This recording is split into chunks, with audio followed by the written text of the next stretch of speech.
कुबेर का अहंकार। यह एक पौराणिक कथा है। कुबेर तीनों लोकों में सबसे धनी थे।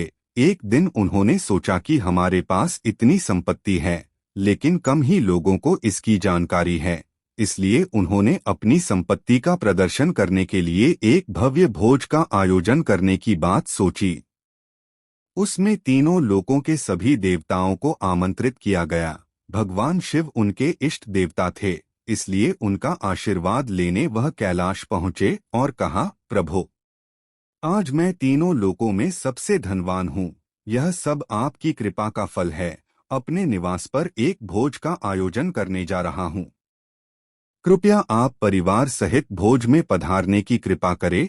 भगवान शिव कुबेर के मन का अहंकार ताड़ गए। बोले, वत्स, मैं कहीं बाहर नहीं जाता। कुबेर गिड़गिड़ाने लगे, भगवान, आपके बगैर तो मेरा सारा आयोजन बेकार चला जाएगा। तब शिव जी ने कहा, एक उपाय है। मैं अपने छोटे बेटे गणपति को तुम्हारे भोज में जाने को कह दूंगा।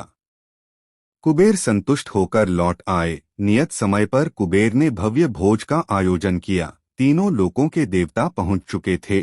अंत में गणपति आए और आते ही कहा, मुझको बहुत तेज भूख लगी है, भोजन कहाँ है? कुबेर उन्हें ले गए। भोजन से सजे कमरे में सोने की थाली में भोजन परोसा गया।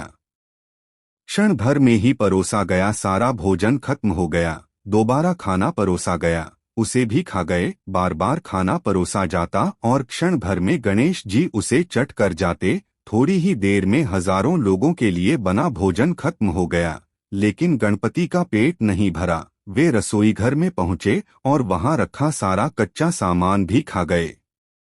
तब भी भूख नहीं मिटी। जब सब कुछ खत्म हो गया तो गणपति ने कुबेर से कहा, जब तुम्हारे पास मुझे खिलाने के लिए कुछ था ही नहीं तो तुमने मुझे न्योता क्यों दिया था? कुबेर का अहंकार चूर चूर हो गया।